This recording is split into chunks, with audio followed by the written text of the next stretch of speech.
গল্প হলো চার বন্ধুর, রাহুল, তানিয়া, ডিম্পি আর অ্যান্ডি, যাদের ক্লাসের প্রফেসর এক ভয়ঙ্কর দেখতে ডাইনির মতো ক্রিচারের ব্যাপারে বলতে চলেছে। আর ওরা চারজনে ক্যান্টিনে বসে প্রফেসরের কথার মজা ওড়াচ্ছিল, শুধু অ্যান্ডি ছাড়া।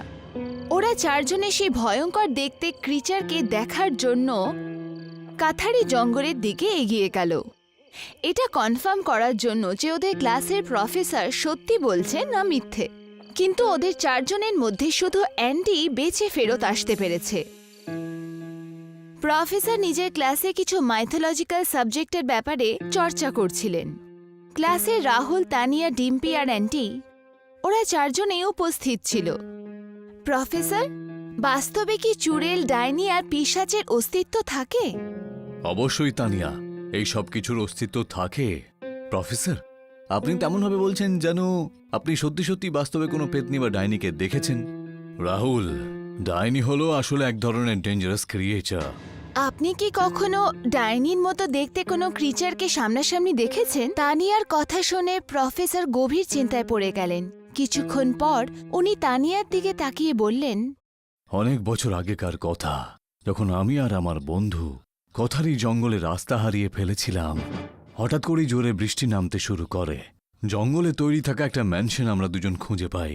আমি আর আমার বন্ধু এই ম্যানশনের ভেতরেও চলে যাই, কিন্তু আমাদের মধ্যে শুধু আমিই জীবিত ফিরে আসতে পারি। আপনি কি করে বাঁচলেন প্রফেসর? কারণ আমি একটা রহস্য জানতাম। আমি যখন ওই ভয়ঙ্কর ক্রিয়েচারের মুখোমুখি হই, তখন আমি নড়াচড়া একেবারে বন্ধ করে দিই। আমি একদম স্ট্যাচু হয়েছিলাম, কিন্তু আমার বন্ধুর হাঁচি পেয়ে যায় আর ও মারা যায়। প্রফেসরের কথা শুনে রাহুল আর তানিয়া একে অপরকে দেখতে থাকল।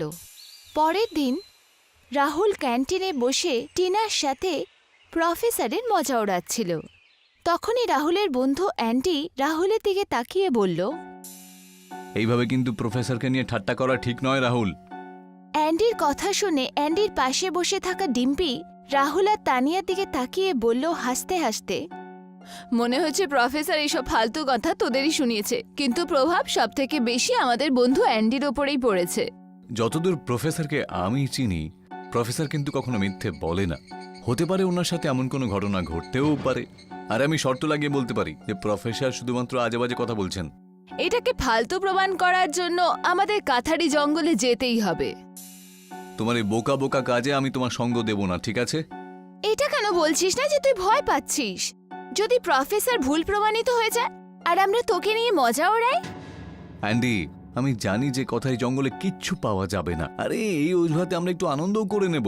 নিজের বন্ধুদের কথা শুনে অ্যান্ডি গভীর চিন্তায় পড়ে গেল। পরের দিন ওরা চারজনে কাথারি জঙ্গলের ঘন অঞ্চলে দাঁড়িয়েছিল, যেখানে চারদিকে কুয়াশায় ভর্তি ছিল।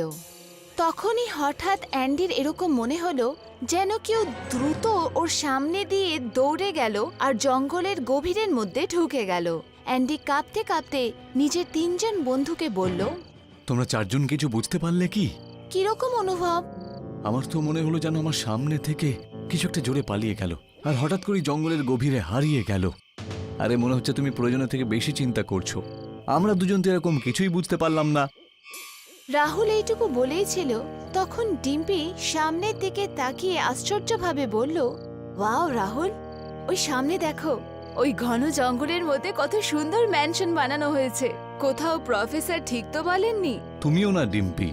আরে জঙ্গলের মধ্যে ম্যানশন আছে বলে তো এটা নয় যে প্রফেসর সত্যি বলছিলেন। চলো আমরা ভেতরে যাই।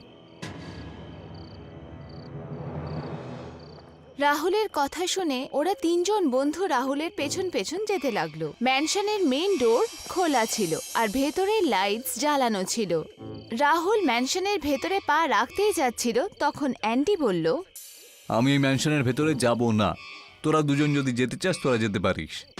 এইটুকু বলে অ্যান্ডি সেখান থেকে চলে গেল। ওই তিনজন বন্ধু অ্যান্ডিকে থামানোর অনেক চেষ্টা করলো, কিন্তু অ্যান্ডি ওদের তিনজনের কোনো কথা শুনল না। ওরা তিনজনে অ্যান্ডিকে যেতে দেখল। তখনই ওদের কানে একটা মেয়ের গলার আওয়াজ এলো, তোমরা তিনজনে কে আর এখানে কি করছো? ওরা তিনজনে যেই ঘুরে দেখল, ওদের তিনজনের সামনে একটা সুন্দর মেয়ে কালো জামা পরে খুবই রহস্যময় নজরে ওদের তিনজনকে দেখছিল। আমরা তিন বন্ধু জঙ্গলে রাস্তা হারিয়ে ফেলেছি। আমার নাম ভেরোনিকা। আমি এই ম্যানশনে আমার পরিবারের সাথে থাকি, আর ওরা কিছুদিনের জন্য বাইরে গেছে। এই জন্য এই সময় আমি একলা আছি, আর একলা থাকার জন্য আমি খুব বোরও হচ্ছি। তোমরা যতদিন চাইবে এখানে থাকতে পারো, এই সুযোগে আমার সময়ও কেটে যাবে। কিছুক্ষণের মধ্যে রাহুল, তানিয়া, ডিম্পি ম্যানশনের মধ্যে বানানো একটা বড় হলের মধ্যে বসেছিল। ভেরোনিকা ঠিক ওদের সামনেই বসেছিল। রাহুল ভেরোনিকাকে দেখে বলল, কেন জানি না মনে হচ্ছে আপনার মুখটা দেখে যে আমি আমটাকে অনেক আগে থেকে চিনি। এমনটা মনে হচ্ছে যেন কোথাও না কোথাও আপনাকে দেখেছি। সব সময় আমাকে কলেজের স্টুডেন্টসরা দেখেই একই কথা বলে, কিন্তু তারা সবাই বোকা, কারণ এই ধরনের কথা বলা মানুষ এই ম্যানশনে থেকে বাইরে যেতে পারে না। ভেরোনিকার কথা শুনে রাহুল খুব ভয় পেয়ে গেল। কি বলতে চাইছো তুমি? রাহুল এইটুকু বলেই ছিল, তখনই ভেরোনিকা সেখান থেকে হঠাৎ অদৃশ্য হয়ে গেল। এটা দেখে তিনজন বন্ধু খুব ঘাবড়ে গেল। আমার তো খুব ভয় করছে। এর মানে তো প্রফেসর একদম সত্যি বলছিলেন, এখান থেকে আমাদের পালানো উচিত। রাহুল, ডিম্পি আর তানিয়া দরজার দিকে পালাচ্ছিলই, তখনই দ্রুত হাওয়ার সাথে দরজা বন্ধ হয়ে গেল, আর ম্যানশন হাউসের লাইট এক এক করে বন্ধ হয়ে গেল। তখনই ডিম্পির সামনে একটা দৃশ্য দেখে খুব চিৎকার করে উঠল। রাহুল যেই নিজের নজর সামনের দিকে রাখলো, ওর সামনের দৃশ্য দেখে ওর চোখ ভয়ে ফেটে গেল। ওর সামনে একটা বড় ভয়ঙ্কর দেখতে একটা মেয়েকে দেখতে পেল, যে ওদের তিনজনকে দেখছিল। হঠাৎ সেই মেয়েটি ওদের তিনজনের দিকে তাকিয়ে বলল, তোমরা তিনজনে মিথ্যে বলছিলে না যে তোমরা রাস্তা হারিয়ে ফেলেছ? সত্যি তো এটাই যে তোমরা তিনজনে আমার সাথে দেখা করতে এখানে এসেছো, আর এখন আমাকে দেখে ভয় পেয়ে গেছো। তবে তোমাদের বলে দিই, এই ম্যানশনের ভেতরে আমার অনেক বড় পরিবার আছে। সেই সব মানুষ আমার পরিবারের অংশ, যাদের রক্ত খেয়ে আমি মেরেছি। পর মুহূর্তে রাহুলের চেহারা একদম হলুদ হয়ে গেল, ওর চোখ ফুলে গেল, আর সেখান থেকে রক্ত ঝরতে লাগলো। কিছুক্ষণের মধ্যেই রাহুলের শরীর একটা কঙ্কালে পরিবর্তিত হয়ে গেল। মনে হচ্ছে এটা সেই ভয়ঙ্কর ক্রিচার, সেই চুড়েল যার ব্যাপারে প্রফেসর বলছিলেন। আমাদের যেভাবেই হোক এখান থেকে বেরোতে হবে, না হলে এ আমাদের দুজনকেও মেরে ফেলবে। ডিম্পি আর তানিয়া খুব ভয় পেয়ে চিৎকার করতে করতে সেখান থেকে দৌড়াতে লাগলো। ডিম্পি সে ঘরের ভেতরে ঢুকেই ছিল, তখনই তীব্র হাওয়ার সাথে ওই ঘরের দরজা বন্ধ হয়ে গেল, আর ডিম্পির কানে তানিয়া চিৎকার আসতে লাগলো। তখনই হঠাৎ অ্যান্ডি ডিম্পির সামনে এসে দাঁড়িয়ে পড়ল। শব্দ করবে না ডিম্পি, তোমার সামান্য একটু নড়াচড়ার শব্দ কিন্তু তোমাকে মৃত্যুর দোরগোড়ায় ঠেলে দেবে। তুই তুই ভেতরে কি করে এলি অ্যান্ডি? তুই তো চলে গেছিলিস। সামনে ওই জানলাটা তুমি দেখতে পাচ্ছ কি? ওখান থেকেই এসেছি আমি।